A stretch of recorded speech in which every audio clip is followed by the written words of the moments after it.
मोदी सत्तेवर आला तेव्हा गॅस सिलेंडर 400 रुपयाला होता. आज 1100, 1200, 1400 पर्यंत गेले. तो मोदी सगळ्यांना साड्या वाटतो. त्या मतदारसंघात त्यांनी साड्या वाटवल्या पाहिजे.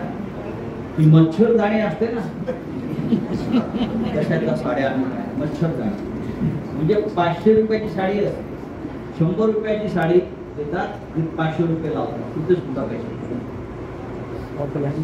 प्रत्येक ठिकाणी भ्रष्टाचार. आणि सांगलीमध्ये भ्रष्टाचार काय आहे या लोकांनी केलेला ते लवकरच आम्ही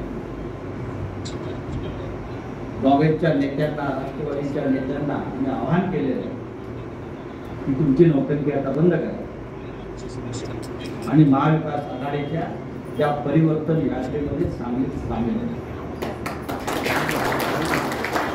नाहीतर लोक तुम्हाला सांगलीची माफ करणार नाही. इतकंच मी आपल्याला